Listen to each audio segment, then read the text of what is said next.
I spent 6 months sewing my daughter's wedding dress, stitch by delicate stitch, only to hear her whisper to her bridesmaids, "If Mom asks, say it doesn't fit." My hands froze mid-air as I stood in the doorway of the bridal suite at the Caldwell estate, a box of handmade hairpins clutched against my chest. Harper didn't see me. She was too busy admiring herself in a sleek Vera Wang gown that I'd never seen before, while my creation hung forgotten in the corner, dismissed as too homespun and thrift shop looking. 62 years of life hadn't prepared me for this moment, for the way betrayal could feel like an actual physical blow, knocking the wind from my lungs and leaving me lightheaded.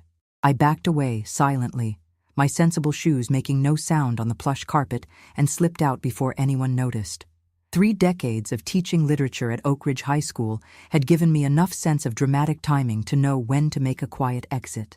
I returned to the main reception area, smile firmly fixed in place, nodding at guests I'd known my entire life. People who had watched Harper grow up, who had listened to me boast about her accomplishments over book club meetings and neighborhood barbecues. These same people would later witness her walk down the aisle in a designer dress, while my creation, hundreds of hours of work, remained hidden away like something shameful. I found a quiet corner in the garden behind the estate's grand ballroom, settling onto a stone bench beneath a flowering dogwood. Spring in Virginia was always glorious, the air heavy with the scent of blossoms and fresh grass, but I couldn't appreciate it. My mind kept replaying Harper's words, her dismissive tone, the way her new mother-in-law Lorraine Caldwell had stood in the background with that satisfied smile. The same smile she'd worn throughout the entire engagement when systematically dismantling every suggestion I'd made about the wedding. "There you are, Evelyn." Margaret, my closest friend since college, dropped onto the bench beside me. "I've been looking everywhere. Aren't you supposed to be helping Harper get ready?" I smoothed invisible wrinkles from my pale blue dress, also handmade, though no one had noticed. They seemed to have everything under control. Margaret's eyes narrowed. She'd been my confidant through my divorce 20 years ago when Richard left for his much younger secretary, through raising Harper alone on a teacher's salary, through my mother's long illness. She knew every inflection in my voice. "What happened?" "Nothing that matters now." I straightened my shoulders the way I used to before facing a particularly difficult class. "It's her wedding day. I won't make a scene." "Evelyn Whitaker, don't you dare brush this off. What did that girl do?" A waiter passed by with champagne flutes, and I grabbed one, taking a long sip before answering. "She's wearing a Vera Wang. Apparently my dress looks homemade, and not in the charming artisanal way." Margaret's face darkened. "After all those nights you stayed up sewing? After you used your retirement bonus to buy that Italian silk?" I shrugged, the gesture meant to appear casual despite the tightness in my chest. "Lorraine probably convinced her. You know how Harper gets around her, desperate to impress the Boston Caldwells. That woman has been undermining you since day one." Margaret took my hand, her grip firm. "And Harper should know better. You've sacrificed everything for that girl." Had I? Perhaps that was the problem. Ever since Richard left, Harper had been my entire world. Every decision I made, from staying in our too-expensive house so she wouldn't have to change schools, to working extra tutoring jobs to pay for her dance lessons and college applications, had been with her in mind. I'd poured everything into being both mother and father, teacher and friend, supporter and guide. Somewhere along the way, I'd forgotten to save anything for myself. "It doesn't matter now," I repeated, finishing my champagne. "Let's head back. The ceremony will start soon." The wedding proceeded like a perfectly choreographed play. Harper was radiant in her designer gown, floating down the aisle on the arm of her stepfather, Trevor, whom I'd always respected for his kindness toward my daughter. James Caldwell IV waited at the altar, handsome in his tailored tuxedo, the perfect Boston blue blood to continue his family's banking dynasty. I sat in the front row, smiling so hard my cheeks hurt, clapping at all the right moments, posing for photographs when instructed. No one would ever know that inside, something fundamental had shifted. A switch had been flipped. For the first time in decades, I looked at my daughter and didn't feel that overwhelming sense of responsibility, that driving need to ensure her happiness at all costs. Instead, I felt lightweight, untethered, During the reception, I danced with old friends, accepted congratulations from former students, and even flirted mildly with Harper's literature professor from UVA, who seemed fascinated by my stories of teaching Austen to reluctant teenagers. I avoided Lorraine Caldwell and her country club friends, with their scrutinizing glances and backhanded compliments about how refreshing it was to meet someone who dedicated their life to public service. As the night wound down, Harper found me near the dessert table, slightly flushed from dancing and champagne. "Mom, I've barely seen you all day." She embraced me, smelling of expensive perfume and hairspray. "Isn't everything perfect? The Caldwell's event planner is a miracle worker." I returned her hug, noticing how the expertly tailored bodice of her gown revealed none of the personal touches I'd planned for mine. No hidden blue thread for something blue. No tiny embroidered quote from her favorite childhood book concealed in the hem. "Everything is beautiful, honey. You look stunning." She pulled back, studying my face with a flicker of concern. "Are you okay? You seem different." For a moment, I considered confronting her, asking why she couldn't have at least spoken to me before discarding months of my work, why she felt the need to hide it from me, as though I were some fragile thing that needed protection from the truth. Instead, I smiled. "I'm just tired. It's been a long day. You should take the dress," she said suddenly, lowering her voice. "The one you made. I mean, we don't want to hurt Lorraine's feelings after she went to all the trouble of getting me this one, but maybe someone else could use it. It's really unique. Unique. The way people describe an ugly sweater received as a gift." I maintained my smile, nodding as though her suggestion made perfect sense, as though she hadn't just confirmed that my creation had been rejected, not because of fit issues, but because it wasn't prestigious enough for her new family. "Of course. I'll pick it up tomorrow." "Great!" Relief flooded her features. "Oh, and Mom? Thank you for, everything. I know this wedding got kind of taken over by the Caldwell machine, but I really appreciate you being so understanding." Understanding. Was that what I'd been all these years? Understanding when Harper chose to spend holidays with friends instead of with me. Understanding when she moved to Boston after college instead of returning to Virginia. Understanding when she gradually adopted Lorraine's opinions on everything from politics to home decor, dismissing my more modest tastes as quaint and provincial. "That's what mothers do," I said automatically, the words feeling hollow for the first time. After the newlyweds departed for their honeymoon in the Maldives, another Caldwell gift, I returned to my hotel room alone. I kicked off my shoes, unzipped my dress, and sat on the edge of the bed in my slip, suddenly overwhelmed by exhaustion. My phone buzzed with a text from Margaret. "Breakfast tomorrow? We need to talk." I texted back a thumbs-up emoji, then lay back on the plush hotel comforter. The ceiling swirled slightly from the champagne, but my thoughts were surprisingly clear. Tomorrow, I would collect my rejected wedding dress. I would pack it carefully in the garment bag I'd prepared with such hope. I would drive the 3 hours back to my quiet house in Oak Ridge. And then, for the first time in decades, I would do something completely for myself. The realization didn't come with fanfare or dramatic music, just a quiet certainty, like the moment you know a seam is perfectly straight or a hem is exactly the right length. After 20 years of being Harper's mother first and foremost, I was ready to discover who Evelyn Whitaker might be on her own terms. I fell asleep with plans already forming, not for Harper, not for anyone else, but for me. The wedding dress hung in my spare bedroom for 3 weeks after I returned home. I couldn't bring myself to look at it, but I couldn't bear to dismantle it either. Every time I passed the closed door, I felt a twinge of something. Not quite anger, not quite sadness, but a peculiar mixture that left a metallic taste in my mouth. Meanwhile, I moved through my days with an odd sense of detachment, as though observing myself from a distance. I watered my plants, answered congratulatory emails about Harper's wedding with brief, pleasant responses, and declined 3 separate dinner invitations from well-meaning friends.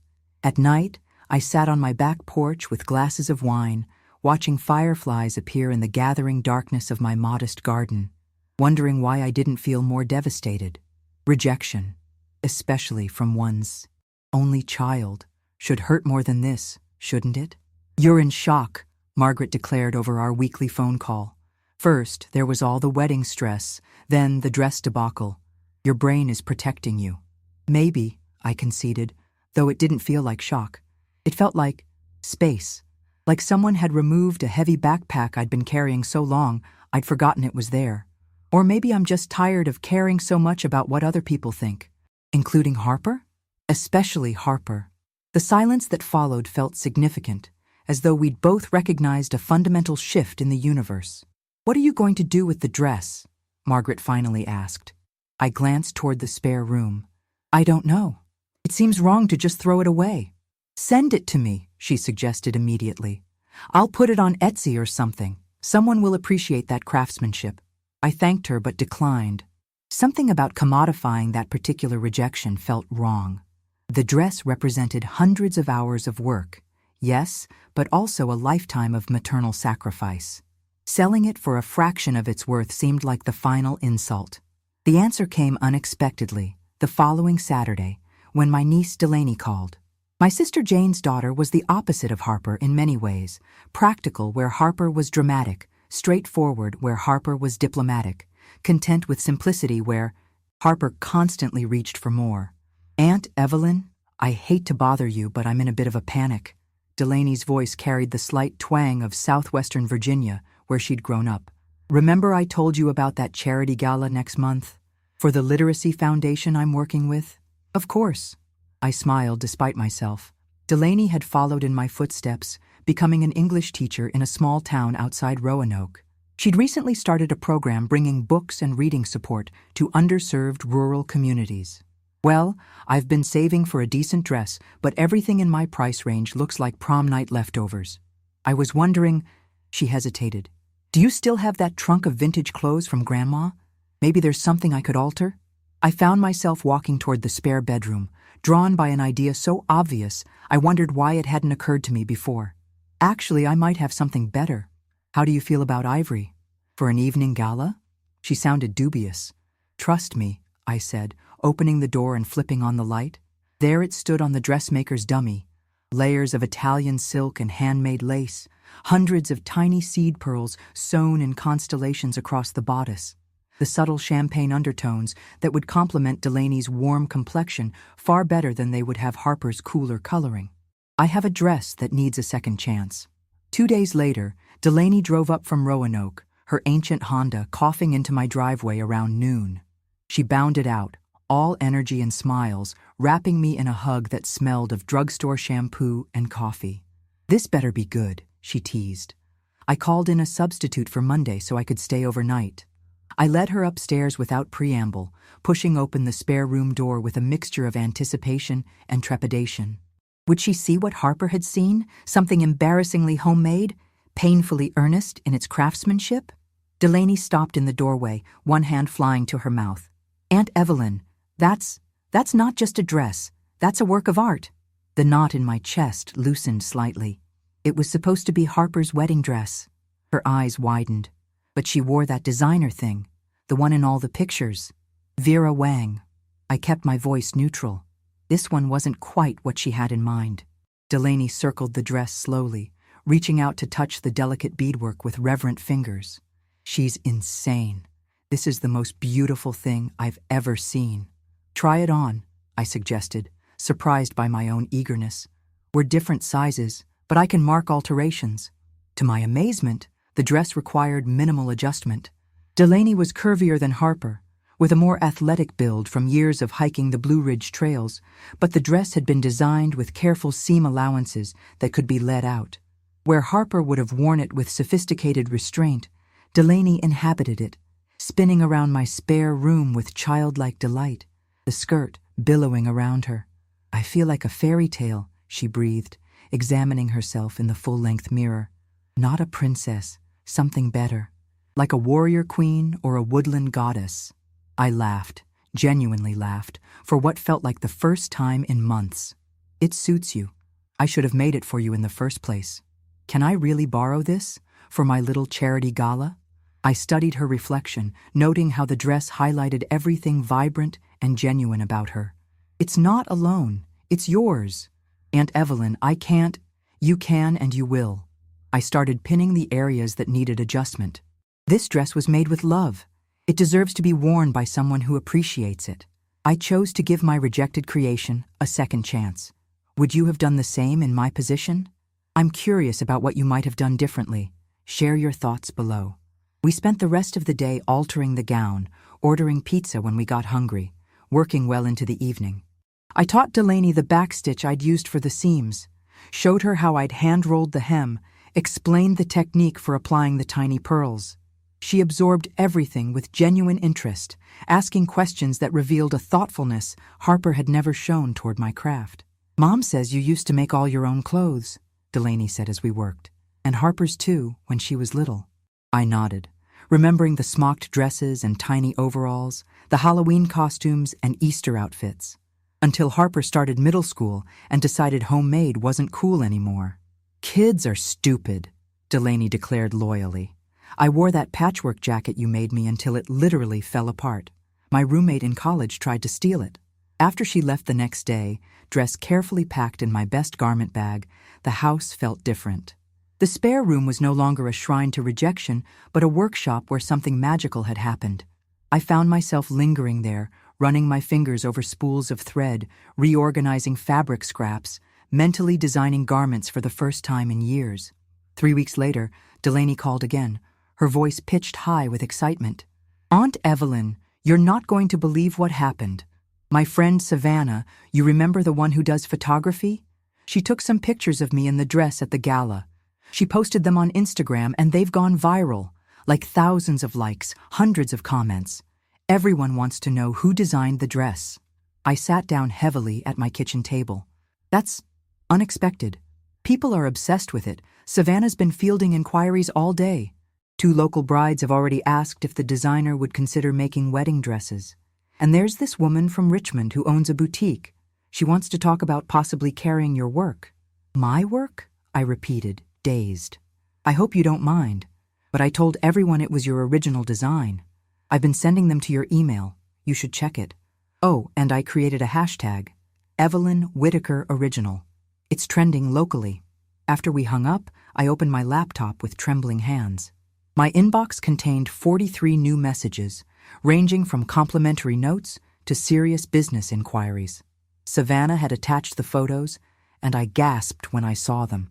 Delaney looked radiant, captured in moments of authentic joy, laughing under twinkling lights, reading to a group of children who had attended the early portion of the gala, raising a glass in a toast. In each image, the dress seemed alive, moving with her, enhancing rather than overshadowing her natural beauty. The comments beneath the photos were effusive. "Most unique wedding dress I've ever seen. So tired of cookie-cutter bridal. Who is the designer? I need this for my September wedding. Finally, something for real women with real bodies. Take my money." My phone rang. "Margaret, have you seen?" she demanded without preamble. "Just now. It's surreal. It's karma," she corrected. "The universe making things right. What are you going to do?" I stared at the photos, at the eager messages, at the business inquiry from a boutique owner named Celeste Harrington, who specialized in bespoke garments for discerning clients. "I have no idea," I admitted. "I'm a retired English teacher, not a fashion designer." "Bullshit," Margaret said bluntly. "You've been designing and creating beautiful clothes your entire life. The only difference now is that people besides Harper get to appreciate them." The mention of Harper gave me pause. She was still on her honeymoon, posting occasional photos of tropical beaches and elegant restaurants. She hadn't called, though she'd texted a generic, "Miss you, having an amazing time," the previous week. I wondered what she would think of her rejected wedding dress, finding fame without her. The thought brought a strange, unfamiliar feeling. Not guilt, not anxiety, but something close to liberation. For 20 years, my first consideration in every decision had been, how will this affect Harper? What will Harper think? Will this make Harper happy? For once, Harper's opinion seemed entirely irrelevant. I'm going to email that boutique owner, I decided suddenly. And the brides. I'm going to see where this leads. "That's my girl," Margaret said, satisfaction evident in her voice. "By the way, I've been thinking, if you're going to do this, you need a proper studio. That spare bedroom is too cramped. What about converting your garage? It has that nice northern light." After we hung up, I walked through my house with new eyes, seeing not just a retired teacher's modest home, but a potential base for something entirely unexpected. The garage would need insulation, proper lighting, storage solutions for fabrics and notions. The dining room I rarely used could become a meeting space for clients. I spent the evening responding to emails, starting with Celeste Harrington, who proposed coming to Oak Ridge the following week to discuss a potential collaboration. I created a simple digital portfolio from photos I'd taken of previous projects, costumes for the high school drama department, evening gowns for faculty formal events, the quilt that had won a ribbon at the county fair 3 years running. By midnight, I had scheduled 2 consultations with prospective brides, arranged a meeting with Celeste, and accepted an invitation to speak at Delaney's school about pursuing creative passions at any age. I fell into bed exhausted but exhilarated, my mind racing with possibilities I'd never allowed myself to consider. Just before drifting off to sleep, my phone pinged with a text from a number I didn't recognize. "Ms. Whitaker, this is James from Richmond Style Magazine. We'd love to feature your work in our upcoming Virginia Artisans issue. Savannah Brooks shared your contact info. Are you available for an interview next week?" I stared at the ceiling in the darkness, remembering the countless nights I'd spent in this same position, worrying about Harper, her college applications, her relationships, her career choices. Tonight, for the first time in decades, my thoughts were entirely my own, filled with colors and textures, designs and possibilities. Tomorrow, I would go to the bank and inquire about a small business loan. I would call a contractor about the garage renovation. I would start sketching the designs that had been living in my head for years, waiting for permission to emerge. Permission I was finally giving myself. When Harper finally returned from her honeymoon, my world had already begun its transformation. My garage was halfway converted into a studio, with proper insulation, track lighting, and custom storage built by Ted Henderson, a former student who now owned a carpentry business. My dining room had become a consultation space, with fabric swatches artfully displayed and a large inspiration board covered in sketches and textile samples. Most importantly, I had registered a business name, Threadwork by Evelyn Whitaker, bespoke garments for milestone moments. The name had come to me during a late-night conversation with Celeste Harrington, who had driven up from Richmond and stayed for dinner that had stretched into hours of animated discussion about the sorry state of women's formal wear. Everything is either designed for 20-year-old models or matronly mother-of-the-bride types, she'd complained, gesturing with her wine glass. There's this vast middle ground of women who want something elegant, unique, and actually comfortable. Women with real bodies, I'd agreed, with stories written into their skin. Exactly. She'd leaned forward, eyes bright. That's what makes your work special, Evelyn.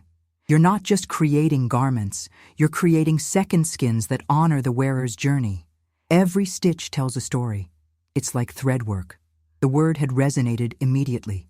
Threadwork, the patient, deliberate craft of creating something beautiful, one stitch at a time. Like life itself. I was in my new studio, pinning pattern pieces, for a mother-of-the-groom dress in midnight blue Dupioni silk when my doorbell rang. I wasn't expecting clients. I'd begun scheduling consultations to protect my creative time.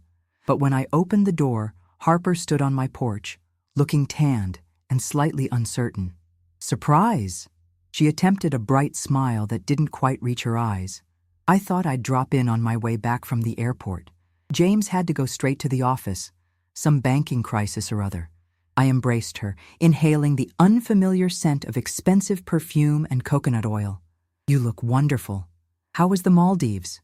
"Absolute paradise." She followed me inside, then stopped abruptly in the entryway, staring at the transformation of my dining room. "Mom? What's going on here?" I felt a curious calm as I watched her take in the fabric samples, the sketches, the business cards in their neat holder on what had once been our family dining table. "I've started a business. Custom formal wear." "A business?" She looked bewildered, as though I'd announced I was joining the circus. "Since when?" "Since about 3 weeks ago." I gestured for her to follow me into the kitchen, where I put on water for tea, a habit from decades of mother-daughter conversations. It's been quite unexpected. As the water heated, I gave her the abbreviated version. Delaney wearing the dress, The photos going viral, the inquiries and opportunities that had followed. I didn't mention the rejection that had started it all, the words I'd overheard in the bridal suite. Some truths served no purpose in the telling. Harper listened with an increasingly troubled expression. "So my wedding dress, the one you made, is now being worn by Delaney, and it's famous?" I nodded, pouring hot water over tea bags. She needed something special for a charity event. It seemed wasteful to let such a beautiful gown go unworn. "And now you're making wedding dresses for strangers." Her tone was flat, unreadable. Not just wedding dresses, evening gowns, special occasion wear, mother of the bride ensembles. I slid her tea across the counter. "I have 7 commissions already, and Celeste, she owns that boutique in Richmond, wants me to create a small collection for her store." Harper wrapped her hands around the mug but didn't drink. "Don't you think this is a little impulsive? Opening a business at your age?" There. It was. The subtle undermining I'd grown so accustomed to, I hardly noticed it anymore. "At your age." As though 62 were ancient, decrepit, suitable only for book clubs and gardening. "Actually, I think it's long overdue," I replied mildly. "I've been creating clothes my entire life. The only difference now is that people are willing to pay for them." "But what about retirement? Enjoying your free time? Weren't you talking about taking that Mediterranean cruise next year?" "Plans change." I sipped my tea, studying my daughter over the rim of the mug. She looked polished, perfect, clearly thriving in her new life as Mrs. James Caldwell IV. And yet, something in her expression reminded me of the little girl who had panicked when I rearranged the furniture in our living room, who needed everything to remain predictable and controlled. "This makes me happy, Harper. Happier than I've been in a very long time." Her face softened slightly. "I just worry about you overextending yourself. Starting a business is stressful. Believe me, I've seen enough startups crash and burn at the investment firm." "This isn't a tech startup with venture capital and growth projections," I pointed out. "It's me, doing what I love, on my own terms. The financial risk is minimal." "Still." She hesitated, then brightened as though struck by inspiration. "What if I helped? I could talk to some of James's connections in Boston. There's this amazing manufacturing facility in Vietnam that does small batch production. We could scale this up, create a real brand. Evelyn Whitaker Designs, or something catchy."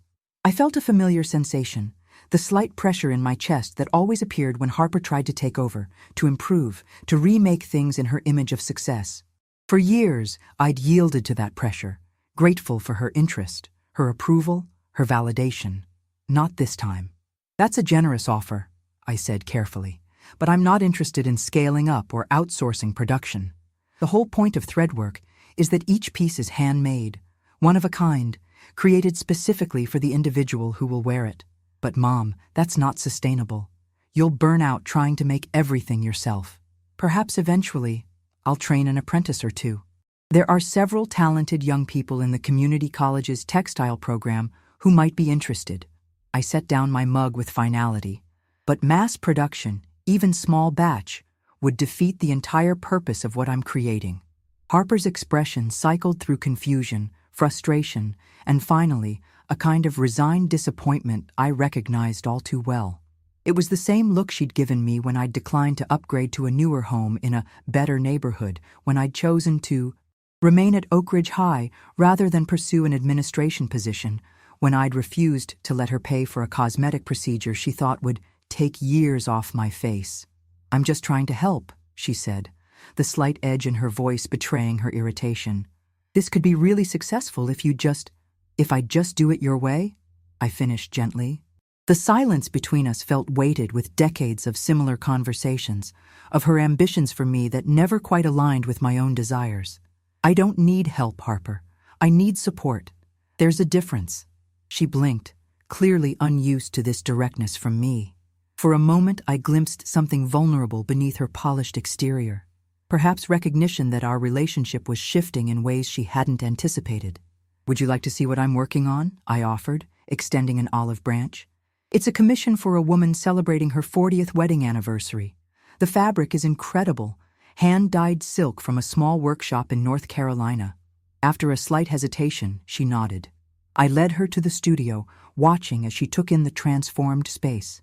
The industrial sewing machine I'd invested in, the dress form draped with midnight blue silk, the wall of threads arranged by color in a chromatic spectrum.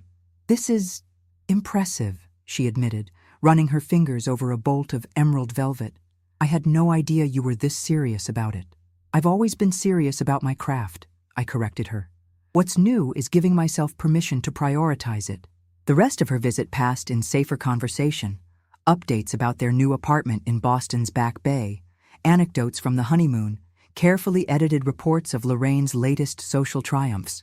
We didn't return to the topic of my business, but as she prepared to leave, Harper paused by the inspiration board, studying a sketch for a wedding dress unlike any I'd created before. Architectural, modern, with clean lines and unexpected details. "That's beautiful," she said quietly. "Different from your usual style." "I'm evolving," I replied simply. After she left, I returned to the midnight blue dress, working until well after dark, losing myself in the meditative rhythm of needle through silk. My phone pinged occasionally with notifications from the Threadwork Instagram account Delaney had set up for me, which had somehow gained over 3,000 followers in less than a month. Around midnight, I received an email from Virginia Living magazine requesting an interview for their Second Acts feature. "We're fascinated by your journey from educator to couturier," the editor wrote, "especially at a time when many women your age are settling into retirement." I laughed out loud in my empty house. There it was again, that subtle ageism wrapped in false admiration. At your age. As though creativity, ambition, and reinvention belonged exclusively to the young. The following week brought a whirlwind of activity. 3 new clients, a photo shoot for Richmond Style magazine, featuring Delaney and 2 other women wearing my designs, and the completion of my first commissioned wedding dress for a 45-year-old professor marrying for the first time. "I never thought I'd find something that made me feel like myself," she'd said during our final fitting, tears gathering as she studied her reflection. "Everything in bridal shops either made me look like I was playing dress-up or attending my own funeral." "That's because those dresses aren't made for you," I'd explained, adjusting the drape of the cowl back. "They're made for an idea of a bride that doesn't actually exist." My client base grew steadily through word of mouth and social media. I found myself drawn to working with women at transitional moments. Not just brides, but women celebrating divorces, career changes, milestone birthdays, recoveries from illness. Each garment became a declaration, a way of marking transformation through the language of fabric and form. By midsummer, I had hired Mia Chen, a brilliant textile student from the community college, as a part-time assistant. She brought fresh perspectives and technical skills I lacked, particularly in digital design and sustainable sourcing. In return, I taught her the hand techniques I'd perfected over decades: French seams, hand-rolled hems, the intricate beadwork that had become my signature. "My grandmother used to sew like this back in Taiwan," she told me one afternoon as we worked side by side. Everyone told her it was obsolete, that machines could do it better and faster. But there's something about handwork that machines can never replicate, isn't there? Some essence of the maker that transfers to the garment. I nodded, thinking of all the garments I'd created over the years. The Halloween costumes for Harper, the curtains for our first home, the dress I'd made for my mother's funeral, each stitch a tiny testament to love, to care, to presence. That's exactly what threadwork is about. The visible evidence of the human hand. In August, Harper called to announce she was pregnant. "It's early days, only 8 weeks, but the doctor says everything looks perfect. Lorraine is over the moon about her first grandchild." "That's wonderful news," I said, genuinely happy for her despite the complicated undercurrents in our relationship. "How are you feeling?" "Mostly tired and a little overwhelmed. Lorraine's already talking about nursery designers and nanny agencies." She sighed. "I wish Boston wasn't so far away sometimes." "I could visit," I offered. "Help you set things up." There was a pause, and I could almost see her weighing her response. "Actually, I was thinking maybe I could come stay with you for a few weeks in my 3rd trimester. Get away from all the Caldwell intensity for a bit." The request surprised me. Harper had always gravitated toward the glamour and status of the Caldwell world, seeming to prefer Lorraine's opulent estate to my modest home. "Of course. You're always welcome here." "Thanks, Mom." Her voice softened. How's what do you call it, thread work? Thriving beyond anything I could have imagined. I described the growing wait list, the feature in Virginia Living, the upcoming trunk show at Celeste's boutique. That's really great, she said, and for once, her enthusiasm sounded genuine. Listen, I've been thinking about what you said, about wanting support, not help. I may have been a bit controlling. The admission stunned me into momentary silence. Anyway, she continued briskly, I've been following your Instagram. Your work is incredible, Mom. I don't think I ever really saw it before.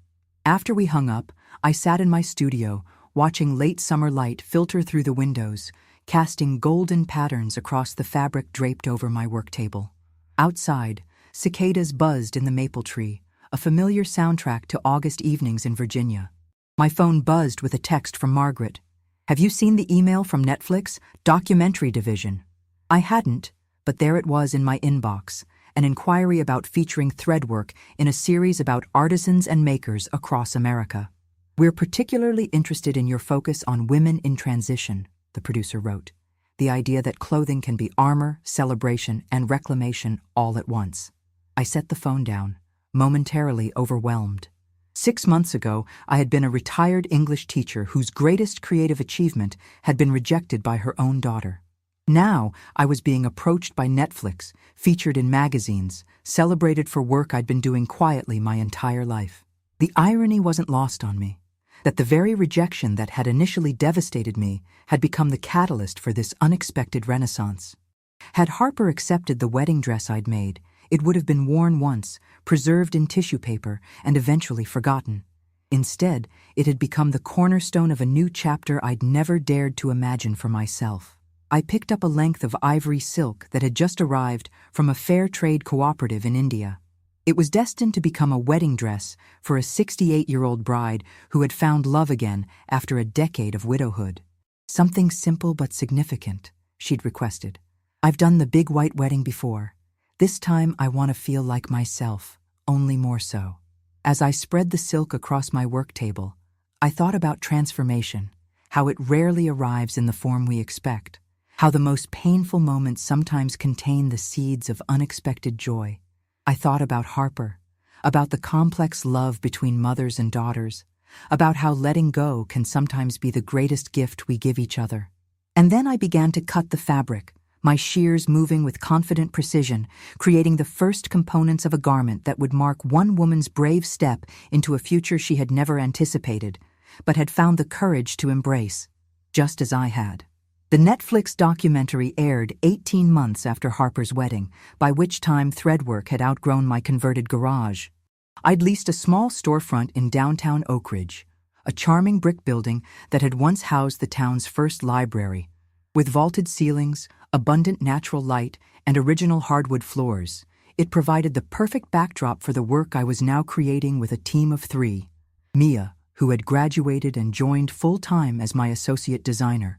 Elena, a master seamstress who had immigrated from Ukraine 30 years earlier and brought old-world tailoring techniques. And Jasmine, recent business graduate who managed our increasingly complex operations.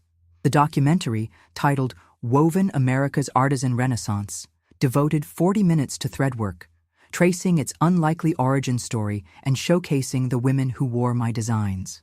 The producers had captured intimate moments, a breast cancer survivor seeing herself in a backless gown that incorporated her mastectomy scars into the design, a 70-year-old professor celebrating her retirement in a suit hand-embroidered, with symbols from her academic career, a young widow wearing her first formal dress since her husband's death, created in a shade of blue that matched his eyes. When the episode aired, my phone exploded with notifications. Orders poured in from across the country. Fashion bloggers dissected my techniques. Wealthy clients offered astronomical sums to jump the waitlist. Threadwork's Instagram following surged past 100,000. Through it all, I maintained my original vision, creating one-of-a-kind. Garments for women navigating pivotal moments, using sustainable materials and ethical practices, preserving the evidence of the human hand in every piece. We turned down most requests, accepting only those that resonated with our ethos. I raised our prices not to maximize profit, but to ensure we could maintain quality while paying fair wages to our growing team. Harper called the morning after the documentary aired, her voice thick with emotion. "Mom, I just watched it. I had no idea. I mean, I knew you were doing well, but this is different from what you expected?" I suggested, cradling the phone against my shoulder as I pinned pattern pieces for a commission I was particularly excited about. A pantsuit for a federal judge's swearing-in ceremony. "Yes, no, I don't know," she sighed. "You're a completely different person than you were 2 years ago." I considered this as I aligned the notches on a sleeve pattern. "I don't think I'm different, Harper. I think I'm finally allowing myself to be who I always was." There was a long silence before she spoke again. "The dress you made for me, my wedding dress. It was beautiful, wasn't it? More special than the one I wore." The admission hung between us, delicate and unexpected. For a moment, I considered the easy response, reassurance, absolution, the reflexive maternal comfort I'd always provided. Instead, I chose honesty. Yes, it was. It was the finest work I'd done at that point. Another silence, heavier this time. "I'm sorry, Mom, for what I did, for what I said in the bridal suite that day." My hand stilled on the fabric. "You knew I overheard?" "Not then, but later when you told me about giving the dress to Delaney. Something in your voice. I just knew." Her voice wavered. Lorraine kept pushing for the Vera Wang. She said a handmade dress wasn't appropriate for a Caldwell wedding, and I was so desperate to fit in with them, to prove I belonged in their world. "I understand," I said, surprised to realize it was true. I did understand the insecurity, the desperate desire for acceptance that had driven her choice. Understanding didn't erase the hurt, but it softened its edges. We all make choices we later regret. "Are you still upset?" I considered the question carefully, looking around at my sunlit studio, at the wall displaying framed magazine features and thank you notes from clients, at the mood board for our upcoming small collection. "No, not anymore. In a strange way, I should thank you." "Thank me?" She sounded bewildered. "If you'd worn my dress, threadwork would never have existed. I'd still be a retired teacher doing occasional alterations for neighbors. Your rejection forced me to reevaluate everything, who I was, what I wanted, how I'd been living my life." "That's a very generous way of looking at it," she said quietly. "It's the truth. Sometimes the hardest moments lead us exactly where we need to be." I returned to pinning the pattern. "How are you feeling?" "Not much longer now." She was 7 months pregnant, her due date approaching in early spring. "Enormous, exhausted, excited." Her voice brightened. "The nursery is finally finished. I went with the woodland theme I wanted, not the nautical one Lorraine insisted was the Caldwell tradition." "Good for you," I said, noting the small assertion of independence with approval. "I was serious about coming to stay with you for a couple of weeks before the birth. If the offer still stands?" "Of course it does. Your room is always ready." I hesitated, then added, "I've been working on something special for the baby. Nothing elaborate, just a handmade quilt. Traditional Appalachian pattern my grandmother taught me when I was a girl." "Mom, that sounds perfect." For a moment, she sounded like the Harper I remembered from before college and Boston and the Caldwells, before she'd learned to measure everything against an impossible standard of sophistication and status. I'd love that more than anything from some fancy boutique. After we hung up, I returned to the pantsuit, working steadily through the afternoon. At 64, my fingers weren't as nimble as they once had been, and my back protested after hours at the cutting table. But I'd developed modifications, ergonomic tools, better lighting, scheduled breaks. I no longer pushed through exhaustion as I had when building threadwork, having learned that creativity required sustainable practices too. Around 4, Elena appeared at my workstation. "Someone is here to see you. She has no appointment." Her slight accent emphasized her disapproval of this protocol breach. "Did she give a name?" "Mrs. Lorraine Caldwell." Elena pronounced it with exaggerated precision. "Very fancy lady. Smells expensive." I set down my pins with deliberate care, taking a moment to compose myself. "Thank you, Elena. Please show her to the consultation room. And perhaps some tea?" "Tea for the fancy lady." "Yes." Elena nodded, her expression communicating volumes of skepticism. I took a steadying breath before entering the consultation room, where Lorraine Caldwell perched on the edge of our vintage velvet settee, looking simultaneously regal and uncomfortable. Her Chanel suit, spring collection, if I wasn't mistaken, cost more than most of my clients' entire wardrobes. Her ash blonde hair was impeccably styled, her makeup flawless despite the 4-hour drive from Boston. Lorraine, what a surprise. She stood, extending her hand as though granting an audience. Evelyn, thank you for seeing me without an appointment. I understand you're quite in demand these days. We managed to stay busy. I gestured for her to sit again, taking the chair opposite. What brings you to Oak Ridge? She glanced around the room, taking in the fabric samples, the framed press clippings, the photographs of women wearing my designs. I saw the documentary. Quite impressive. You've built something remarkable here. Thank you. I waited, knowing there must be more to this unexpected visit. Harper is doing well, she offered after a moment. The pregnancy agrees with her, though she's been more assertive lately, insisting on that woodland nursery theme instead of the Caldwell tradition, declining the nanny service we've used for generations. She adjusted her diamond tennis bracelet. She mentioned she'll be staying with you before the birth. That's the plan, I confirmed, still waiting for the real purpose of this conversation. Lorraine crossed her ankles, a study in controlled elegance. I've come to commission a dress. Of all the things I'd imagined her saying, this wasn't one of them. A dress? For my 35th wedding anniversary, Henry and I are hosting a gala at the Boston Museum of Fine Arts. 300 guests, full media coverage, benefiting the Children's Hospital. She extracted a leather portfolio from her designer handbag, opening it to reveal fabric swatches, magazine clippings, and meticulous notes. I've done extensive research on your work. Your attention to detail is exceptional. Accepted the portfolio, leafing through her carefully curated inspirations. This is quite comprehensive. I'm known for my thoroughness. She straightened almost imperceptibly. After seeing the documentary, I realized your aesthetic might be exactly what I'm looking for. Something distinctive, conversation-worthy. The subtext was clear. Threadwork had become fashionable enough to interest even Lorraine Caldwell, for whom social currency was the ultimate measure of value. 2 years ago, she had dismissed my wedding dress as embarrassingly homemade. Now, she wanted the prestige of wearing an Evelyn Whitaker original. I should have felt vindicated.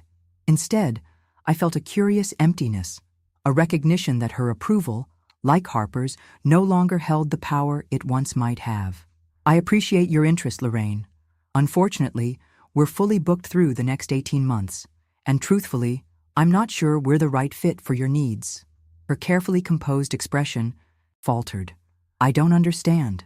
Threadwork creates garments for women during meaningful transitions, not just social occasions, but personal transformations. Each piece we make is deeply connected to the wearer's journey. I closed her portfolio and handed it back. From what you've described, you're looking for a statement piece that will impress your social circle. That's not what we do. I see. Her tone cooled considerably. I was under the impression that businesses generally welcomed new clients, particularly those with extensive social connections. Most do. We're in the fortunate position of being able to be selective. I softened my voice, not wanting to antagonize the grandmother of my future grandchild. There are several exceptional designers in Boston who would create something magnificent for your anniversary. I'd be happy to provide recommendations. She studied me with new interest, as though seeing me clearly for the first time. You've changed, Evelyn. You used to be so accommodating. I've learned to value my time and my craft, I corrected gently, and to recognize that not every opportunity is worth pursuing. It took me decades to learn to say no to people who didn't value me. Have you had to set similar boundaries in your life? I'd love to hear your experience in the comments. After she left, polite but clearly displeased, I returned to my workstation, reflecting on the encounter. 2 years earlier, I would have accepted her commission despite my misgivings, desperate for validation, for inclusion in the rarefied world she represented. Now, that world held no allure for me. I had built my own. The weeks passed in a rhythm that had become familiar. Client consultations, design work, fittings, the satisfying progression from concept to creation. Our waitlist continued to grow despite our selective approach. We hired 2 more seamstresses and an administrative assistant. I began training Mia to handle client consultations, gradually stepping back from the day-to-day operations to focus on design and the creative direction of thread work. In late March, Harper arrived for her pre-birth stay. Her pregnancy advanced enough that she'd had to purchase a first-class ticket for the extra space. I'd prepared the guest room with fresh linens, a supportive body pillow, and a small vase of early spring flowers. On the dresser, I'd placed the completed baby quilt, AAE, constellation of indigo and ivory stars on a background of soft cream flannel. "Oh, Mom," she breathed when she saw it, running her fingers over the intricate hand-stitching. "It's perfect." Over the next 2 weeks, we settled into an unexpected harmony. Harper worked remotely from my sunroom, handling investment analyses for her firm between naps and prenatal yoga. I divided my time between thread work and home, adjusting my schedule to be present for her. We cooked together, watched old movies, and gradually reconstructed a relationship that had frayed over years of misaligned expectations. "I saw Lorraine before I left Boston," Harper mentioned one evening as we sat on the back porch, watching fireflies emerge in the April twilight. "She told me she came to commission a dress from you." "She did," I confirmed, wondering how Harper would react to the knowledge that I'd turned her mother-in-law away. "And you declined." There was a hint of a smile in her voice. "It wasn't the right fit." Harper laughed softly, resting her hands on her rounded belly. "She was furious, though she tried to hide it, said you were unnecessarily exclusive and missing an important networking opportunity." She turned to look at me directly. "I was proud of you." "You were? For standing your ground, for not letting her bulldoze you the way she does everyone else, the way she did me." She sighed. "The way I let her." I reached over to squeeze her hand. "You're finding your way. It takes time.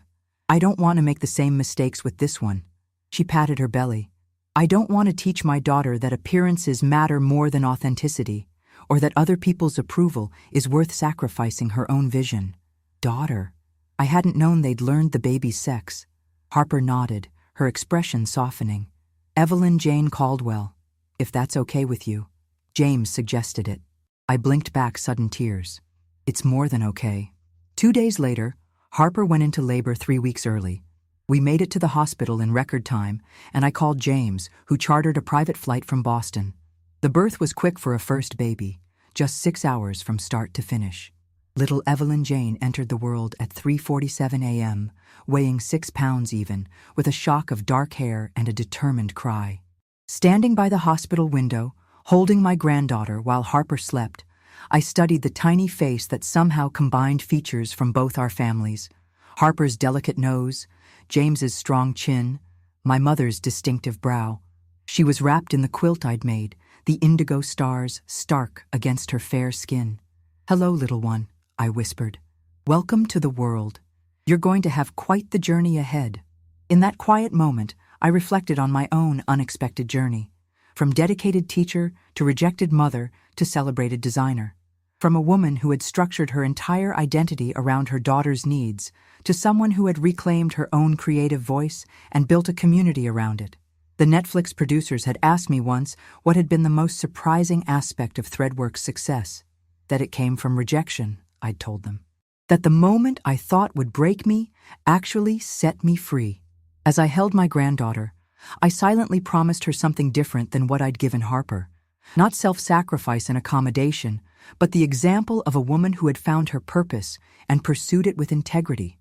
Not protection from life's disappointments, but the knowledge that even the deepest hurts could become catalysts for transformation.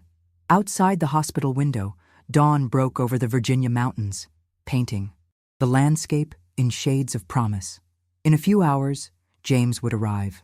Lorraine and Henry would follow shortly after, undoubtedly bearing extravagant gifts and well-intentioned advice. The peaceful bubble of this moment would expand to include the complexities of family dynamics, of competing values and visions.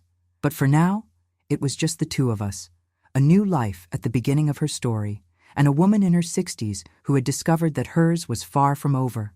I traced a finger along the quilt's constellation of stars, each one representing countless hours of patient work, of threading and knotting and cutting and joining, like life itself, like the journey that had brought me here, holding my granddaughter, standing firmly in a present I could never have imagined 2 years earlier, one stitch at a time.